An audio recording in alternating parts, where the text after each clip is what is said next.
Jesus ele diz: quando o Filho do Homem vier, achará fé ainda na terra?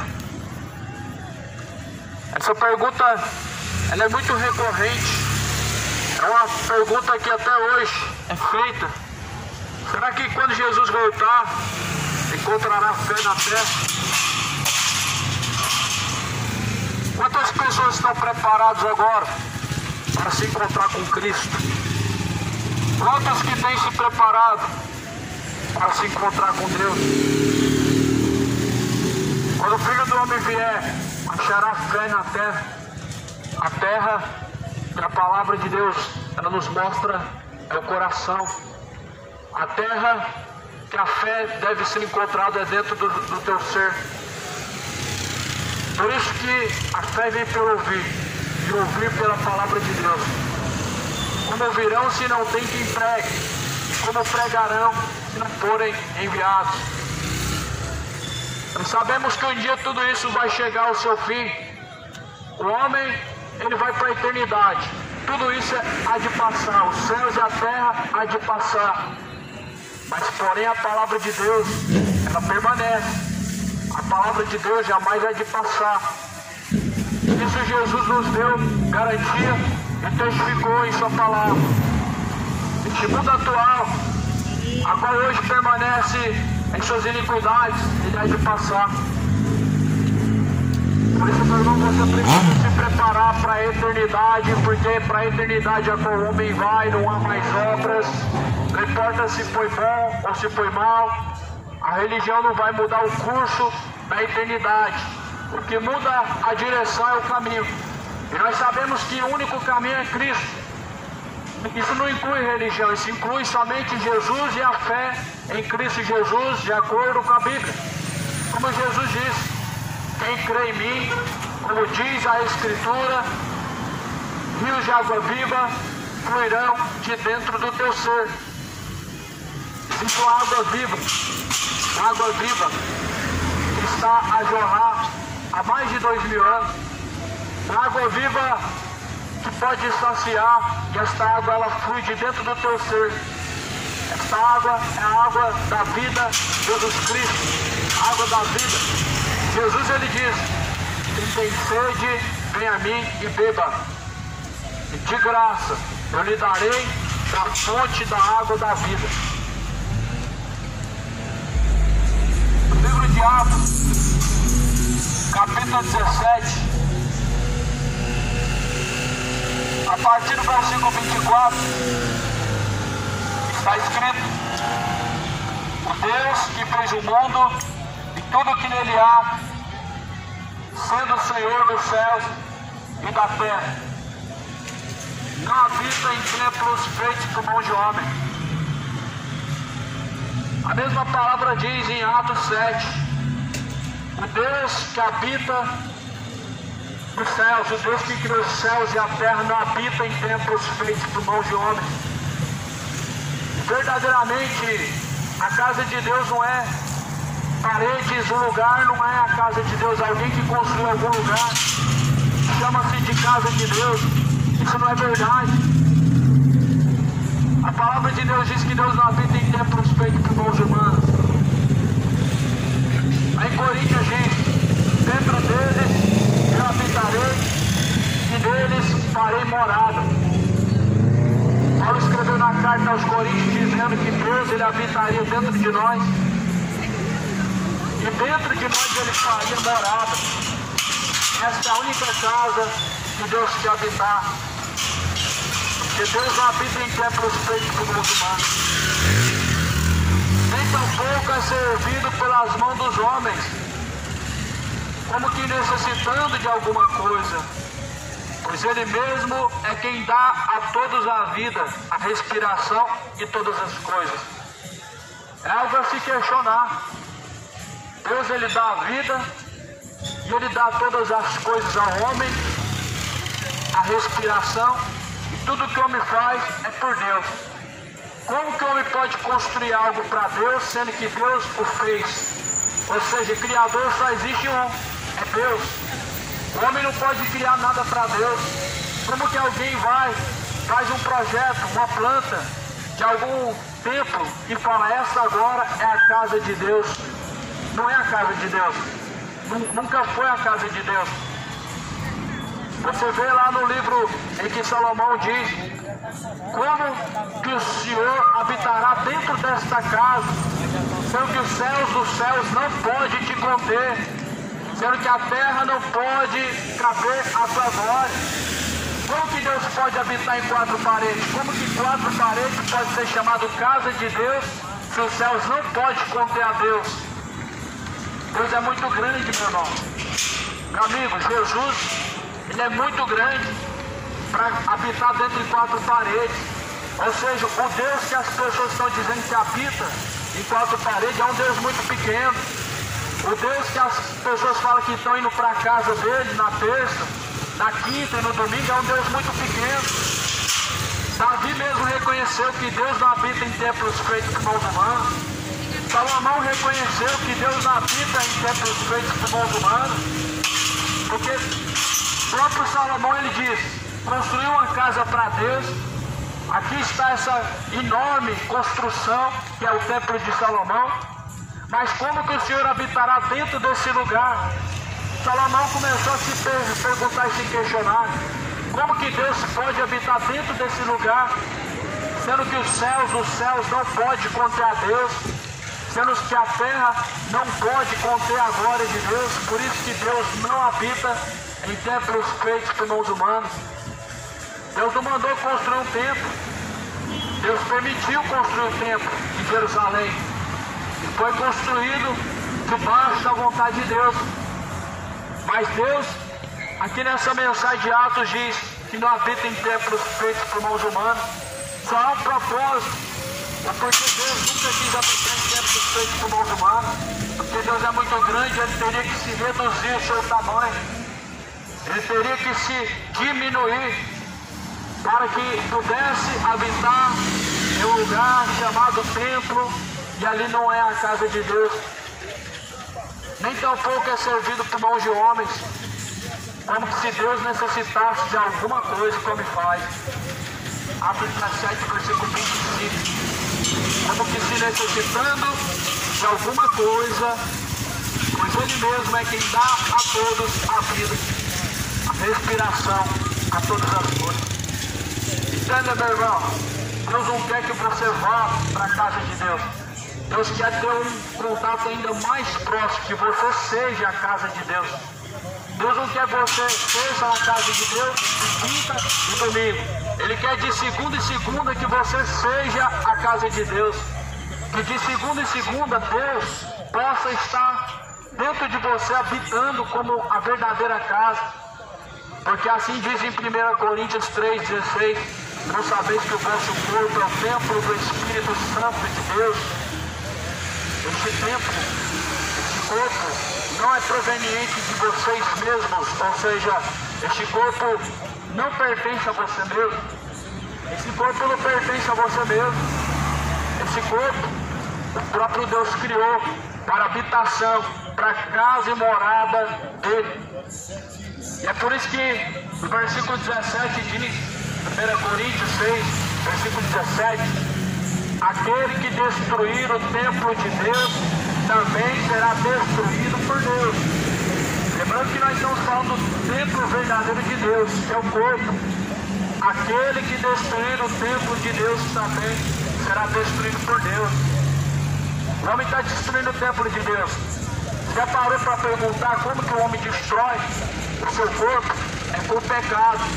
Pecado e mais pecado é a destruição do homem. O pecado é o câncer deste mundo. O pecado é a destruição da alma do homem. O homem negligencia, o ser humano tem negligenciado, tem feito vista grossa em relação ao pecado. Só que a Bíblia diz, aquilo que o homem semear na carne ele ceifará. Na carne o homem semeia o pecado, e ele colhe os frutos e as consequências do pecado, tanto nessa vida como na eternidade. A Bíblia diz, o salário do pecado é a morte. A palavra de Deus diz, se vós permanecerdes em vossos pecados, perecereis. O homem tem perecido. O mundo indo de mal a pior. Com seus lábios confessam que conhecem a Deus, mas negam através de suas obras que são más, mostrando que nunca conheceram a Deus quando estão falando dele, mas infelizmente não estão se colocando em sujeição e obediência.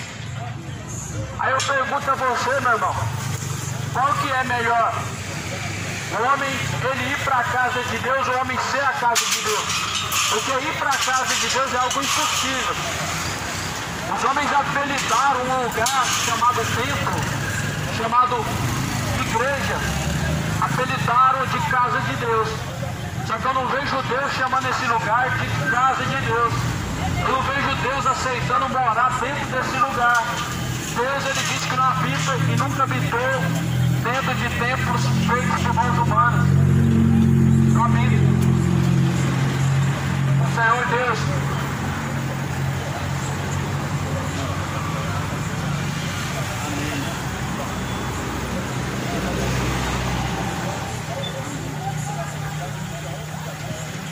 por isso a Bíblia diz, lá em Coríntios, dentro deles eu habitarei e dentro deles eu farei morada. O Senhor Deus, ele quer fazer morada dentro de você. Agora as pessoas, elas limitam e diminuem a Deus. Deus é terça. 7h30 Deus tem que estar lá, 7h30 eu tenho que ir lá e encontrar Deus. Ou seja, você limita a Deus. Você dá uma hora para Deus, você dá um endereço para Deus e fala que Deus tem que estar lá. Só que Deus é servido pelas mãos humanas. Atos capítulo 17, versículo 25. Nem tampouco é servido por mão de homens, como que se necessitasse de alguma coisa. Você já parou para pensar que as pessoas estão dando uma ordem para Deus? Está lá na porta do templo, segunda, terça, quarta, quinta, sexta, sábado, domingo. Segunda, Deus tem que curar. Terça, Deus tem que libertar. Quarta, Deus tem que prosperar. Quinta, Deus tem que fazer terapia do amor, ou seja, unir homem, macho, fêmea, e etc. Corrente dos empresários, culto da prosperidade. Deus, e Deus? E diz que o culto é para Deus. Eu vejo o culto para mamão, quando estão buscando prosperidade.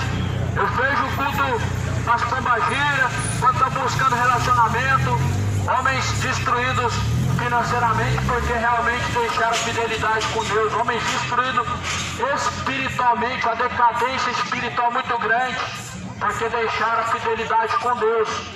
Este mundo, ele tem diminuído a grandeza de Deus e rebaixado as suas tradições e seus costumes pagãos.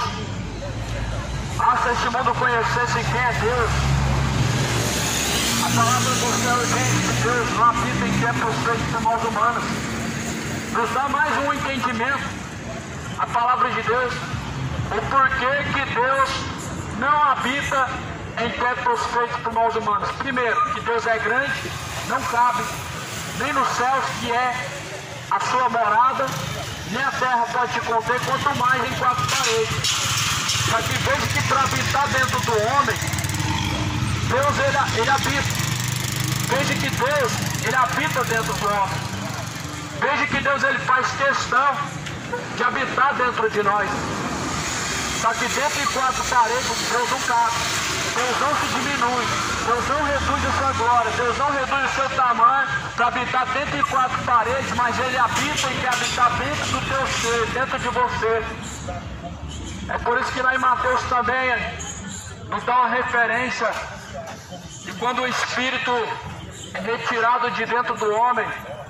Aqui está falando do espírito imundo, quando ele se retira de dentro do homem. Então ele anda procurando lugares áridos, e ele não encontrando lugares para seu repouso, então ele torna para a sua antiga casa. Ele diz: habitarei. Ele traz mais 7 espíritos piores. Quando a pessoa não quer ser a casa de Deus, ele se torna a casa de demônios. Quando a pessoa se nega a buscar a glória de Deus para ser a casa de Deus, ele se torna um ser profano. Ele se torna morada de demônios.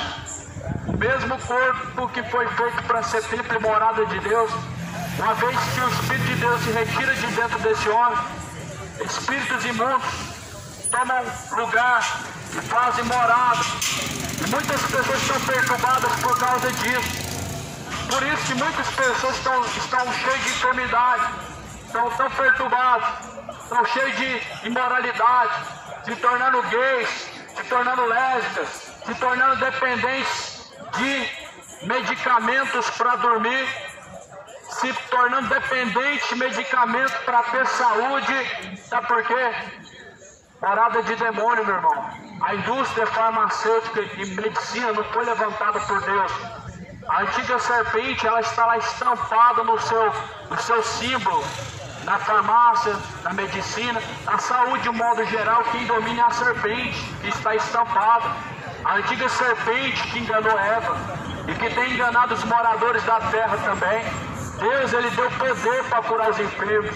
Jesus falou: eis que eu vos dou poder para curar os enfermos, para pisar em serpentes.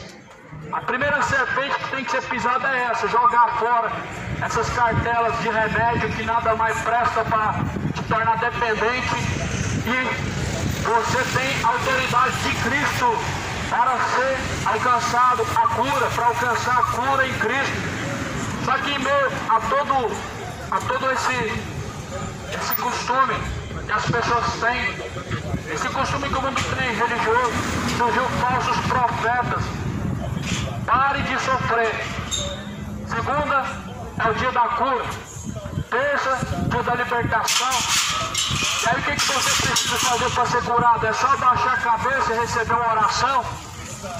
Não, você precisa tirar do teu bolso uma oferta para Deus. É para Deus, não é para o pastor, é para Deus. Deus vai mandar os anjos vão pegar o dinheiro e vai levar lá para o cofre no céu. Claro que num tom não de algo real, mas aqui a palavra de Deus diz que viriam muitos enganadores. Jesus deu poder para curar de graça, você não precisa fazer uma campanha. Jesus deu poder para curar pela fé.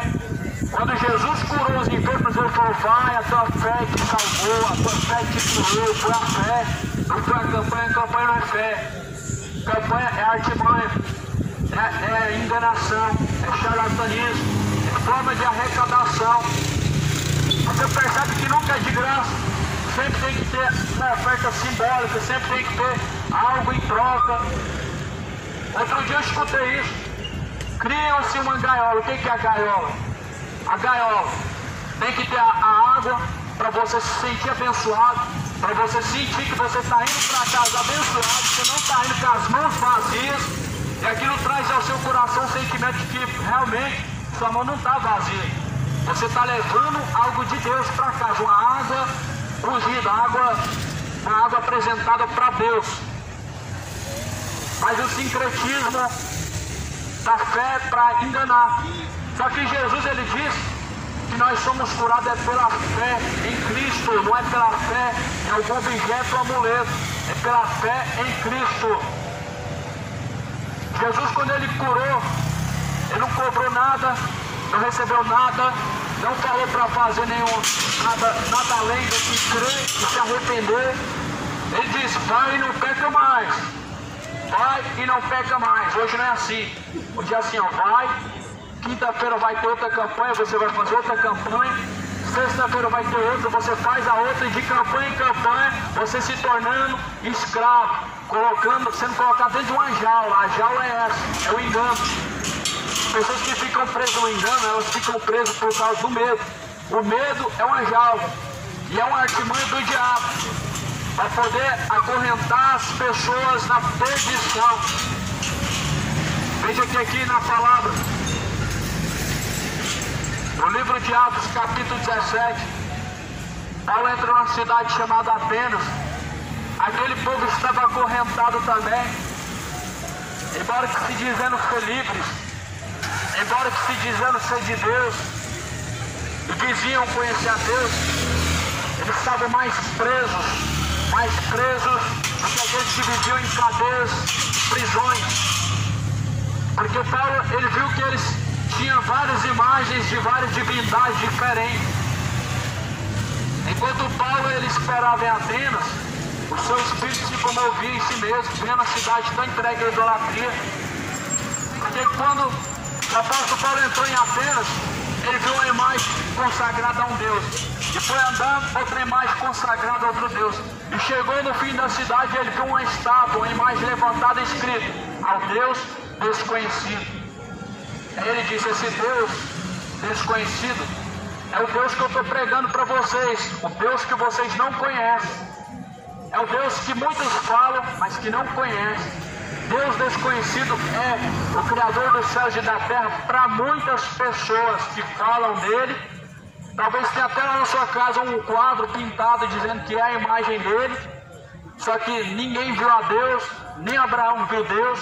Abraão viu de costas, não viu o semblante, a imagem de Deus. Não pode ser vista por homem a imagem de Deus. E que tampouco fazer a imagem de Deus. É possível alguém fazer a imagem de Deus, comercializar algo que vem de Deus? Tudo isso é o paganismo, levando as pessoas ao engano, à idolatria. Então aqui essas pessoas estavam presas na idolatria. Muitas pessoas estão em jaulas espirituais, aprisionados. O medo, todavia, cerca o homem quando ele não tem a verdade, que é Cristo. Jesus, ele diz: se o Filho vos libertar, verdadeiramente sereis livres, e conhecereis a verdade, e a verdade vos libertará. Se Jesus Cristo te libertar, não tem mais prisão, você está livre.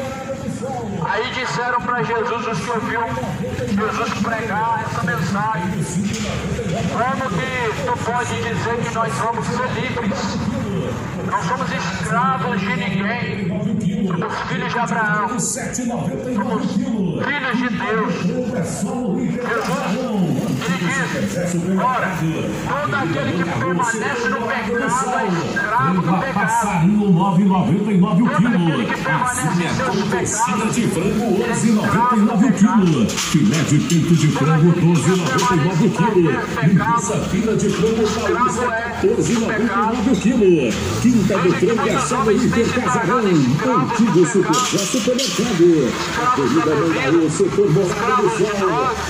Escravos de adultério, escravos de imoralidade, pessoas que consomem pornografia, uma escravidão, pessoas que consomem cigarro, é uma escravidão. Não sabe aonde que está o pecado, é aí que está a escravidão. Destruir o templo do seu corpo, seus pulmões. O seu corpo é templo de Deus. Aquele que destruir o templo de Deus será destruído por Deus também. O pecado aprisiona as pessoas. Dizem que quem é escravo é aquele que está a serviço do reino de Deus. Só que eu não estou aqui agora forçado, ou nem tampouco estou aqui induzido por causa de dinheiro. Mas eu estou aqui por espontânea vontade. O que me sustenta é o trabalho de minhas mãos. Mas a palavra de Deus é um privilégio pregar. Jesus Cristo, ele mandou anunciar essa palavra. Ele falou: tudo que vocês ouviram de dentro dos gabinetes, agora subam em cima dos telhados e proclamam. Vocês ouviram dentro dos gabinetes, agora tem que ser pregado em cima dos telhados. Agora precisa ser ouvido a público. Agora precisa ser exposto a todos os ouvidos. Foi isso que Jesus ordenou os discípulos a fazer. O mesmo estamos a fazer. Dizendo a você o que a Bíblia diz: o pecado é seu maior inimigo, o salário do pecado é a morte. Mas insista em arrumar justificativa para viver no erro e no pecado. Qual que é a tua justificativa para viver no pecado? Se você já ouviu falar de Deus, isso é a sua justificativa? E eu te pergunto, você tendo ouvido falar de Deus, isso vai te salvar? Todos ouviram falar de Deus, afinal de contas, isso é o suficiente para te salvar? Não é, meu irmão? A Bíblia diz que a fé sem obras é morte. A fé sem obras é uma fé morta. Ninguém pode dizer eu creio em Deus se ele não obedece a Deus. Ninguém pode dizer assim, eu tenho a Deus, se ele nega através de sua rebeldia, de sua desobediência com Deus. Isso a Bíblia nos mostra, isso a Bíblia nos ensina. Essa é a nossa regra de fé. É o que nós temos crido em todo esse tempo. Não é um livro literário, Não é um livro de imaginação dos homens, mas é a palavra de Deus. Toda a escritura divinamente inspirada por Deus, ela é proveitosa para ensinar, ela é proveitosa para corrigir, para que todo homem seja instruído e aperfeiçoado diante de Deus. Em Atenas, os homens estavam escravos a serviço de um Deus que não existia. Adoravam um Deus que nunca existiu. Falavam que o Deus Sol, o Deus fulano de tal, o Deus das águas, curava e fazia milagres. Mas na verdade era o diabo. E eles estavam presos nesse sistema de acreditar em tradições que estavam simplesmente enganando.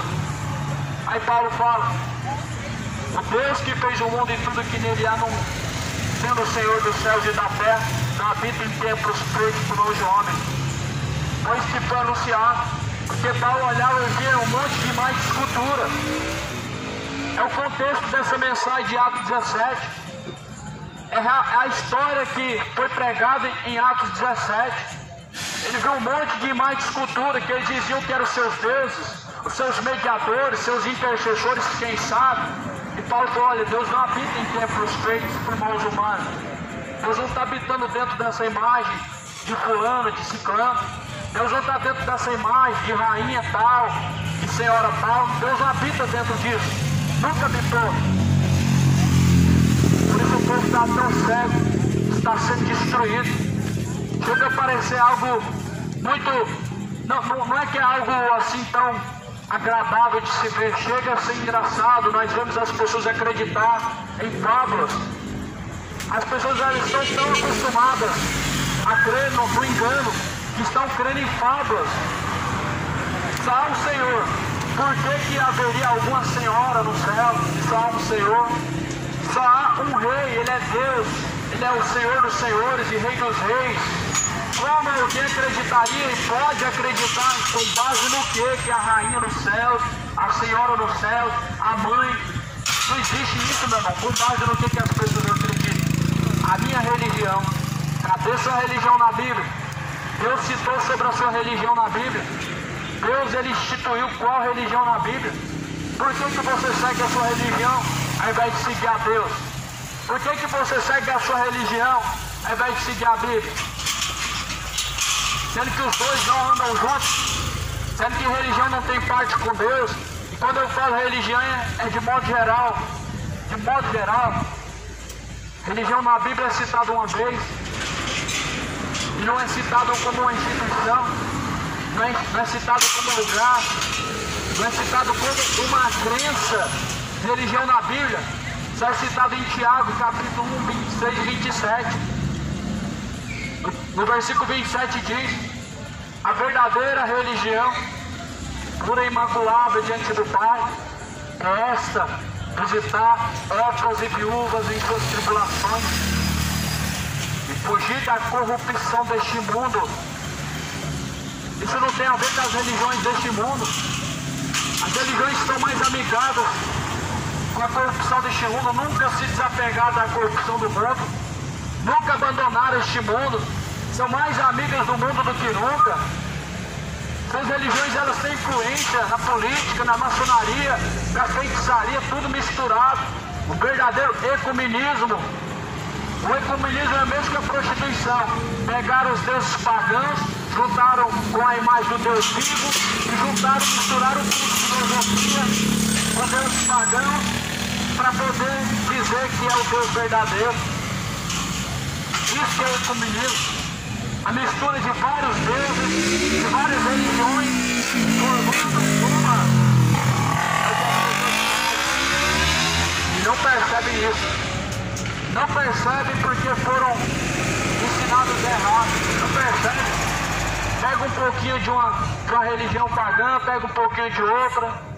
É evangélico, mas tem o costume do sal grosso, tem o costume de levar uma rosa ungida, não sabendo que é artifício de feitiçaria.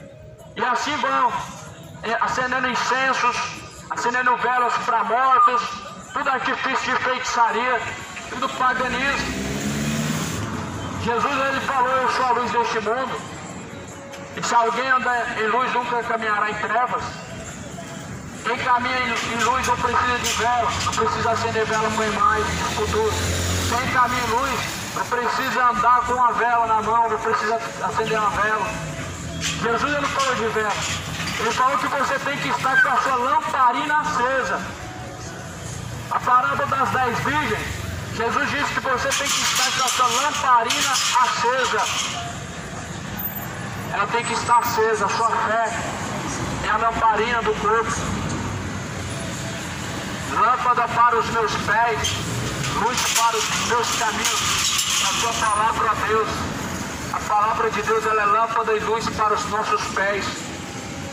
Lâmpada para os pés e luz para os caminhos é a palavra de Deus para você. A palavra de Deus tem sido luz para você.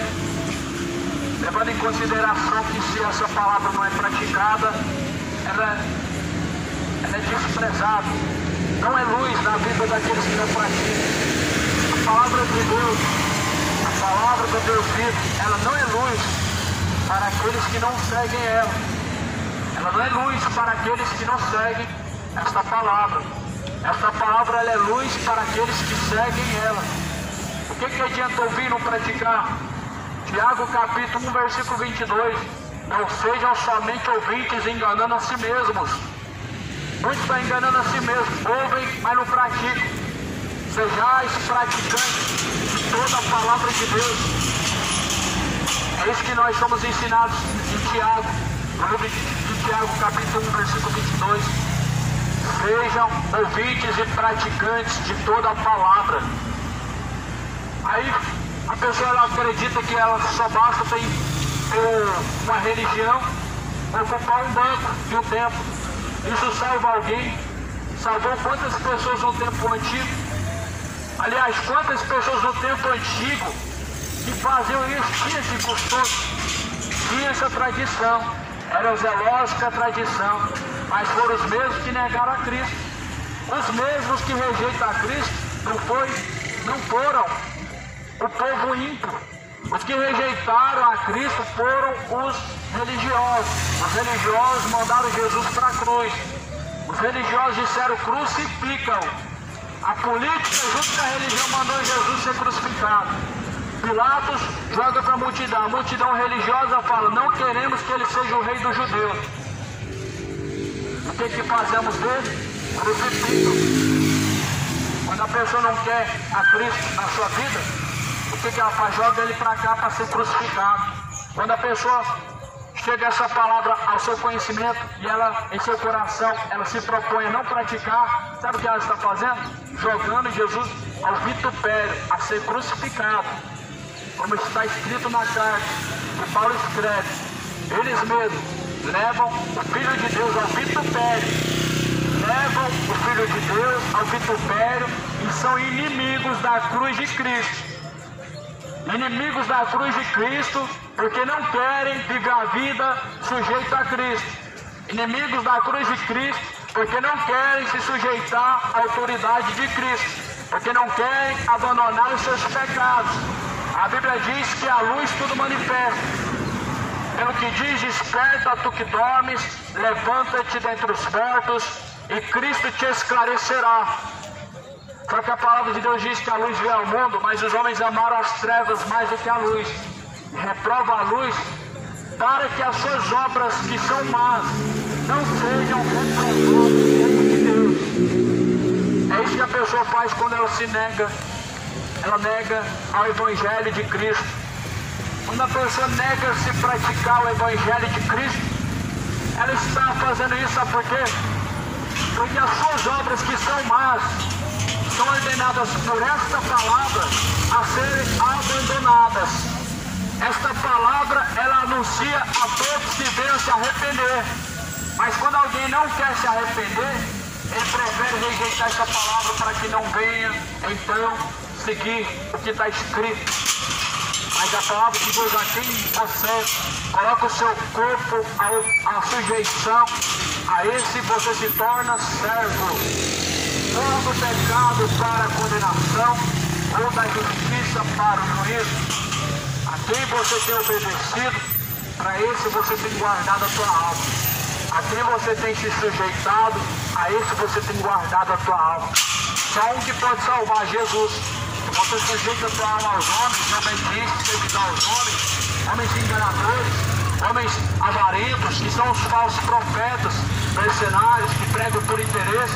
A sua alma está sujeita ao diabo. Quando você se entrega ao engano, a sua alma está sujeita ao diabo. Quando você se entrega a filosofias e fábulas, ou seja, não é a palavra de Deus, é a palavra dos homens, é a tradição dos homens, você está entregando a sua alma ao diabo. Como fala lá em Salmos, fizemos aliança com o inferno. Em Salmos diz, muitos fizeram aliança com o inferno. Sabe como o homem faz aliança com o inferno? Não é com derramamento de sangue, não é fazendo juramento diante de outros homens, diante de uma legítima de demônios, não é acendendo vela, não é colocando oferenda. Isso é uma forma. Mas uma das formas mais principais que o homem tem feito aliança com o inferno é através do pecado, através da bebedeira, através do homossexualismo, através do adultério, da mentira, através do orgulho, através da ganância, através da soberba, através da avareza, da inveja, o ódio. E todo pecado o homem faz aliança com o inferno. Todo pecado praticado, meu irmão, é uma aliança com o inferno. A obediência é aliança com Deus. A obediência com Deus é a fidelidade e aliança com Deus. A obediência ao pecado é aliança com o inferno. A obediência à bebedeira é aliança com o inferno. O seu corpo em sujeição ao pecado é aliança com o inferno. Mas embora que a obediência a Deus e sujeição a Deus é aliança com Deus. E é isso que a Bíblia fala lá em Apocalipse 3. Apocalipse 3 fala de um povo que dizia ser de Deus. Alguns deles até tinham aliança no dedo, aliança que representava aliança com Deus.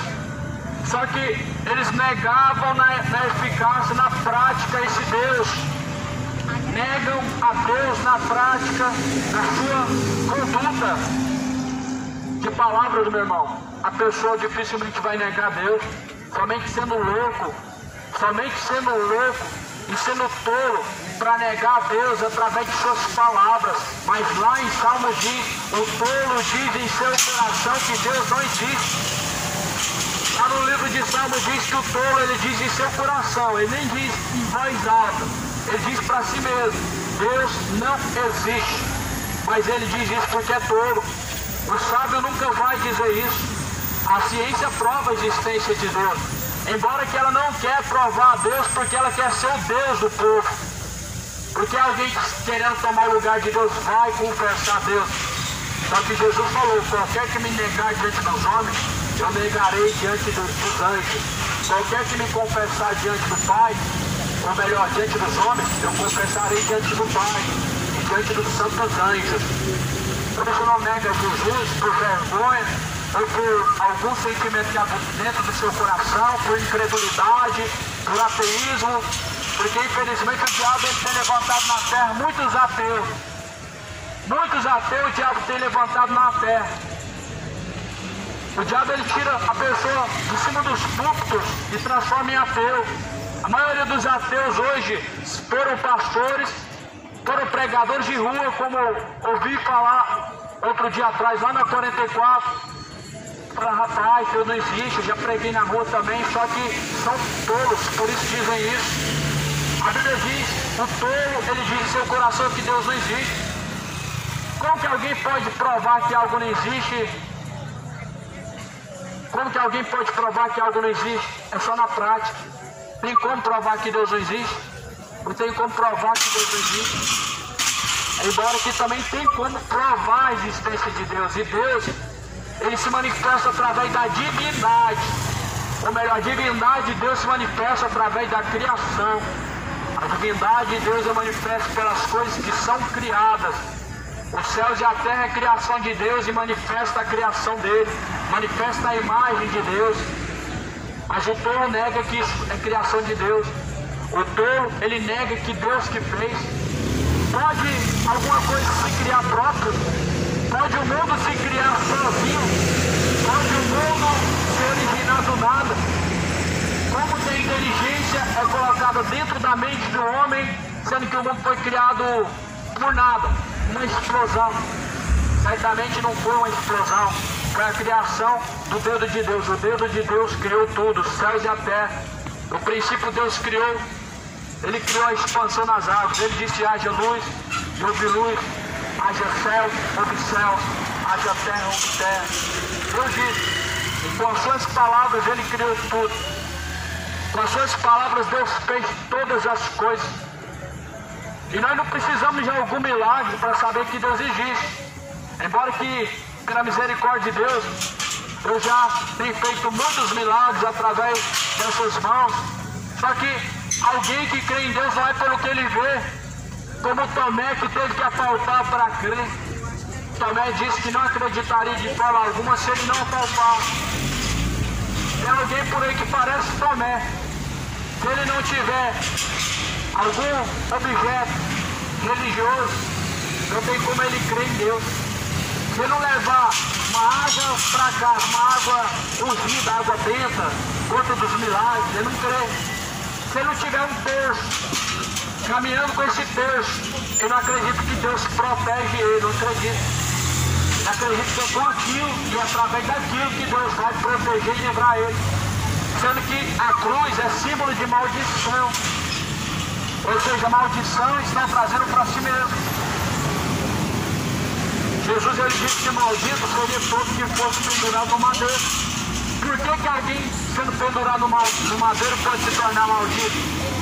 Porque o madeiro, a cruz, é maldição. O diabo criou a cruz. Tem gente que diz que o diabo corre da cruz, não corre não. Foi ele quem criou. Ele mesmo quem criou.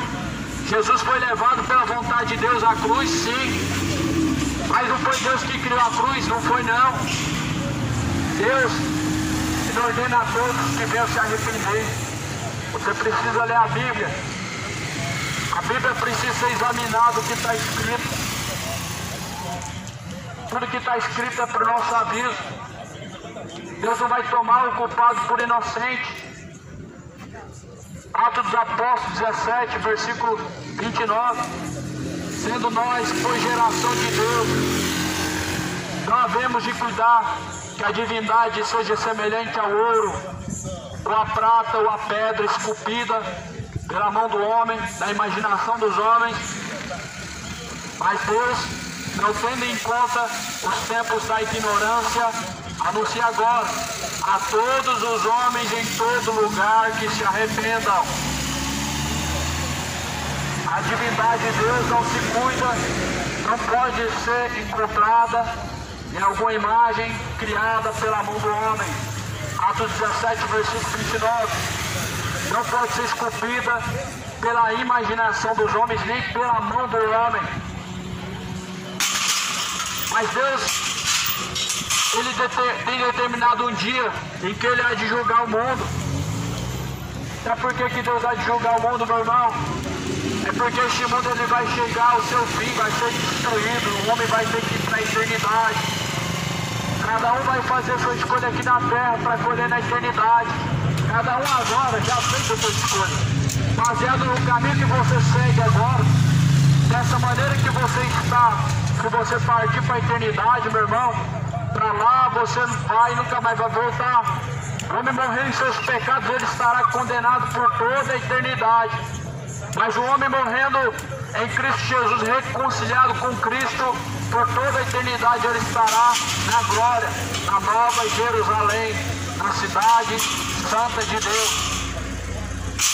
Por isso não queira partir à sepultura irreconciliável com Deus em suas iniquidades. Não queira, meu irmão, ter qualquer sentimento pecaminoso no seu coração. Todo pecado gera a morte, todo pecado leva o homem à condenação, todo pecado trará ao homem a expectação de fogo ardente, como fala no livro de Tessalonicenses. A primeira carta de Tessalonicenses diz o que vai acontecer quando o homem ele partir para a eternidade. A Bíblia diz que Deus lançará no fogo todos que não conhecem a Deus. Preste bem atenção, os que não conhecem a Deus e os que não obedecem a Deus. Ou seja, não conhecer a Deus é um estado de inocência? Não é um estado de inocência, é uma escolha. Alguém já chegou na sua maturidade da sua vida, a uma certa idade da vida, e ela se nega a conhecer a Deus, ela vai ser tomada por inocente? A pessoa que resiste a ouvir em relação a Deus é porque ela já escolheu seus caminhos. A pessoa que resiste a ouvir falar de Deus é porque ela já escolheu o pecado.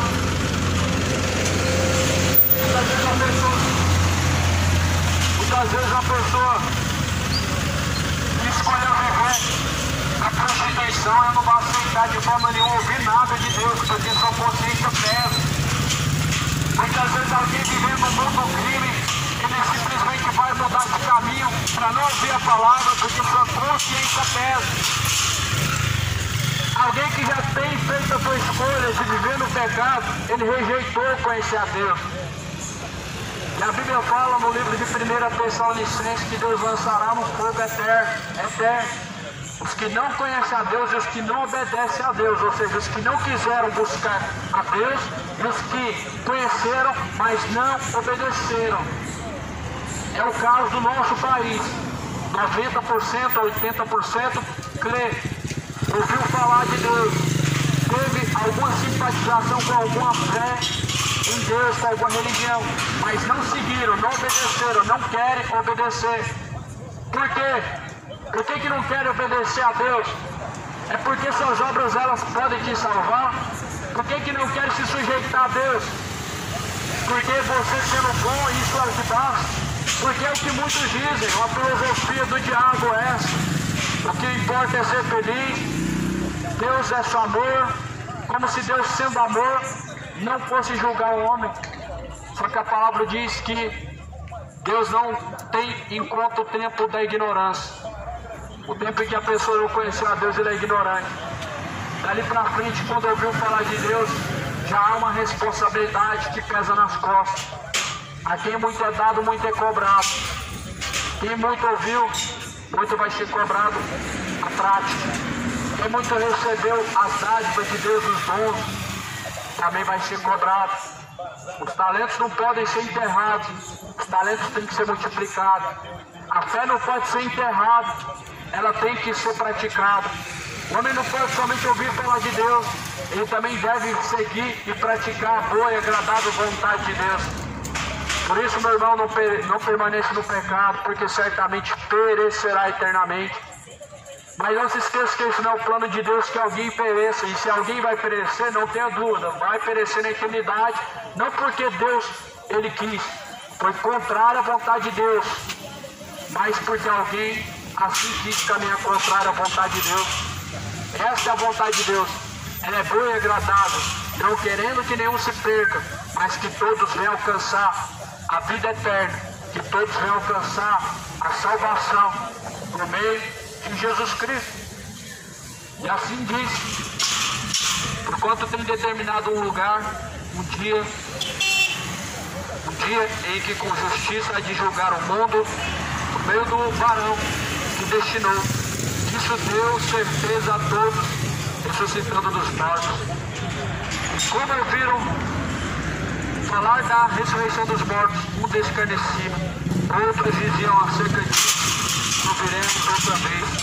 Nós vemos que sempre teve uma parte que ouviu, escolheu ouvir de bom grado, uma certa parte que escolheu não ouvir e endureceu seu coração. Na terra tem o joio e o trigo, ovelhas e bodes caminham pela terra, ovelhas e bodes caminham, bodes desonrando a Deus e ovelhas buscando honrar ao seu Deus. Aqui, essa palavra foi pregada em Atenas contra a idolatria, quando Paulo pregou. Uma multidão de pessoas quis ouvir e falou, nós te ouviremos. E outros disseram, não te ouviremos. Ou seja, o homem ele ouve o que lhe apraz. O coração é enganoso, meu irmão. Não busca ouvir somente o que é agradável ao coração. O coração está cheio de enganos. O coração é entrada e saída da vida, a Bíblia diz. Do coração procede os furtos, do coração procede os adultérios, do coração procede os roubos, Do coração procede todo tipo de pecado. O pecado vem do coração, e Jesus falou: a boca fala daquilo que está cheio do coração. Então o coração, ele tem alguma coisa guardada, baseado naquilo que o homem tem buscado ouvir. O que o mundo mais busca ouvir hoje? O que nós mais vemos as pessoas dando ouvidos hoje? A voz de Deus ou a voz do diabo? A voz de Deus não é, porque se fosse, não estavam se entregando de tal forma ao pecado. A voz de Deus não está dando ouvidos. Porque se certamente estivessem dando ouvidos à voz de Deus, fugiriam de todo tipo de iniquidade. Porque usam de justificativa para viver no pecado, que não vão ser justificados por Deus, e não prosperarão avante em seguir até o céu, mas perecerão o tormento eterno, porque se deixaram ser levados pelo engano. Não se deixa ser enganado, meu irmão. Aquilo que homem plantar, ele vai colher. Aquele que semear na carne o pecado, ele vai colher. Aquele que semear na carne, ele ceifará a corrupção. Mas aquele que semeia no Espírito, ele ceifará a eternidade junto com Deus. Não escolhe ser levado pelo engano. Cada um de nós, a Bíblia diz aqui, vamos ter que comparecer diante do juízo de Deus, todos, sem exceção. A Bíblia diz que sem acepção de pessoas, Deus é quem julga. Deus julgará sem acepção, sem separação de pessoas. Deus julgará a cada um, grandes e pequenos, vivos e mortos. A Bíblia diz que os mortos vão ter que ressuscitar para serem julgados. A Bíblia diz que os mortos vão ressurgir no último dia do pó da terra e vão estar diante do juízo de Deus, vão estar diante do trono. Os vivos vão ser julgados depois dos mortos, para que os seus olhos possam ver as gerações que foram julgadas por Deus. Por isso escolhe, meu irmão, a salvação e se arrependa enquanto há tempo. Corre do pecado e foge com vida, meu irmão, para que não venha suceder a condenação eterna. Quando se fala de céu, é eterno. E por que quando se fala do inferno não pode ser eterno também? Por que as pessoas acreditam o céu ser eterno, e é eterno mesmo, e não acreditam no inferno ser eterno, sendo que também é eterno? E é isso que a Bíblia diz. Nós vemos que um certo tipo de engano que tomou conta do coração de muitas pessoas, a ponto que elas preferem e elas querem a todo custo acreditar que a Bíblia foi de alguma maneira adulterada. Nós vemos que as pessoas estão num engano tão grande que elas querem acreditar que a Bíblia foi adulterada para viver no engano. Elas querem acreditar que a sua religião está certa e que a Bíblia está errada, que o seu entendimento está certo. Só que a Bíblia diz que enganoso é o coração do homem, e é mais enganoso do que todas as coisas nesta vida. Mais enganoso é o coração do homem do que todas as coisas nessa vida. E o coração perverso, ele maquina os seus próprios caminhos, ele maquina o mal para a sua própria condenação. Deus deu certeza disso, que haverá o juízo. Deus não deixou dúvida. Atos 17, versículo 31.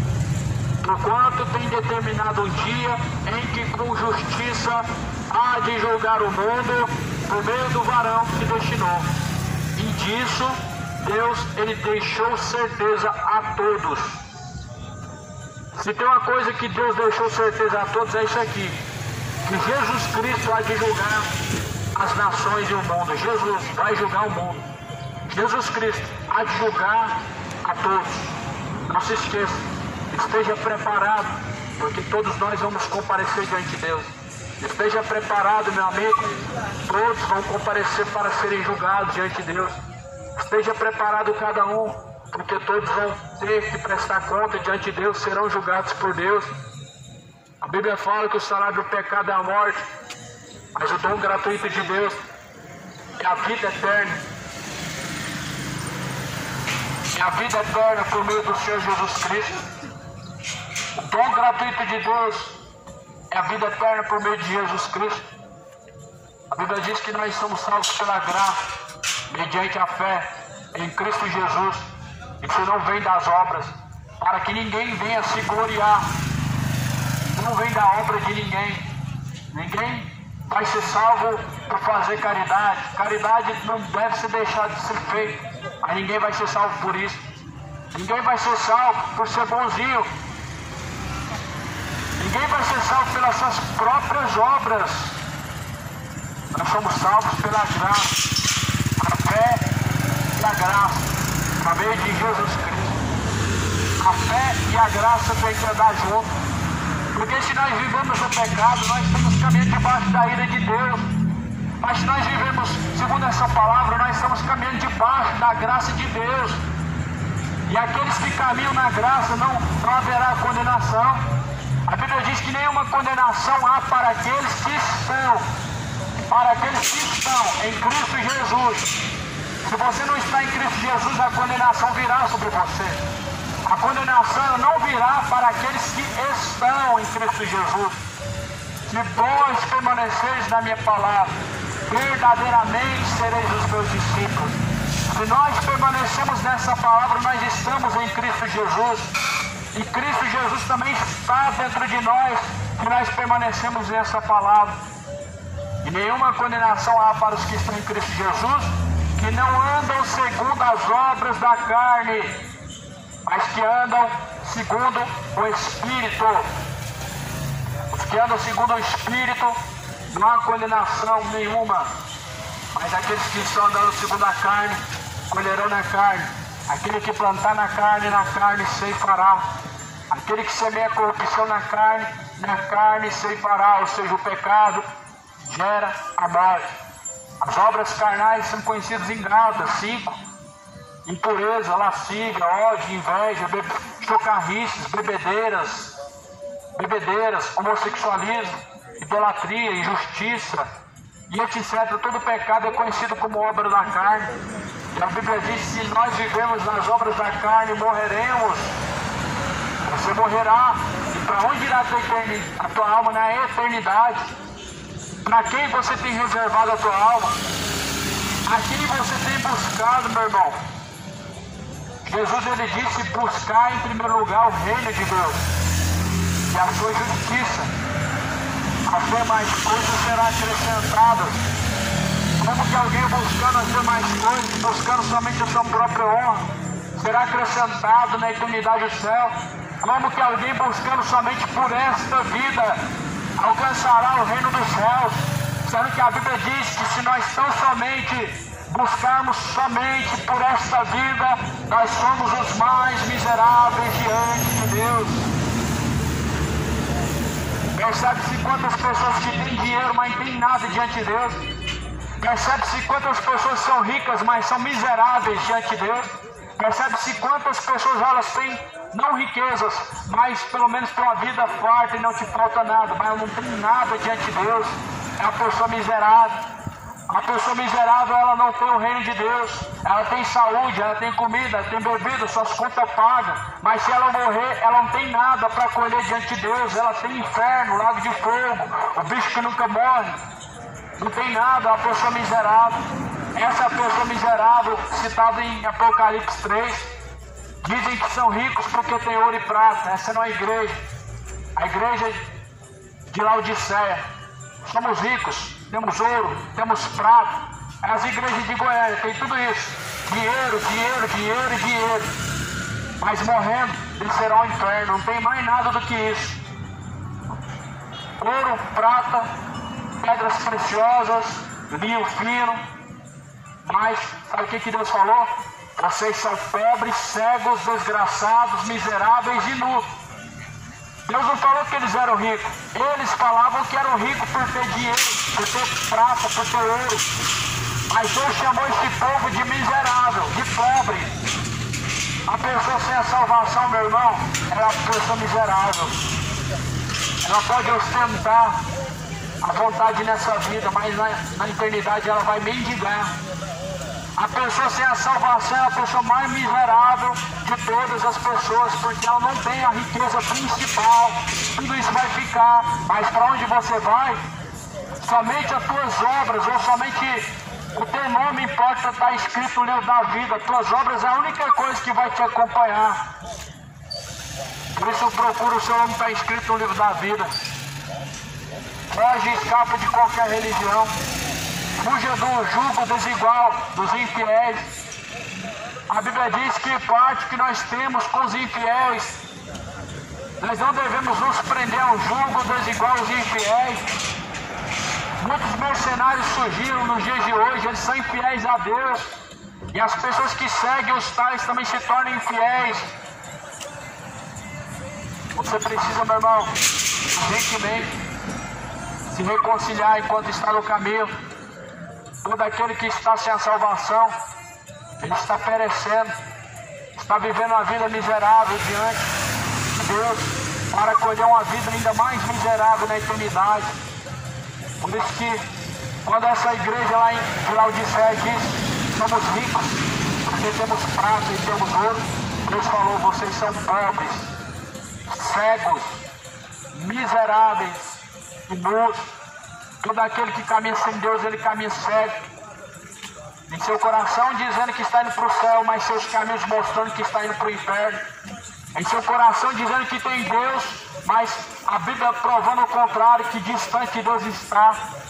Rico dizendo que é porque tem alguma coisa na terra, mas o seu nome não está inscrito no livro da vida. O que adianta o homem granjear o mundo?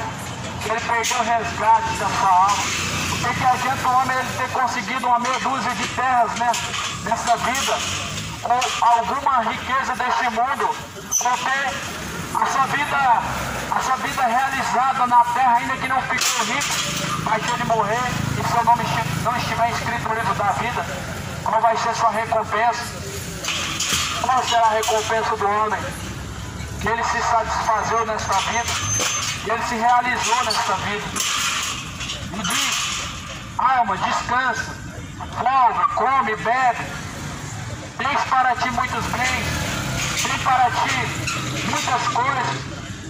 Só que aí, nessa mensagem, Jesus disse, essa noite pedirão a tua alma, e o que tu tens preparado e para quem será. Está aí o exemplo de Lázaro, não tinha nada dessas coisas, riqueza nenhuma, e nem bem nenhum, mas estava com Cristo. A Bíblia diz que ele morreu e foi levado pelos anjos.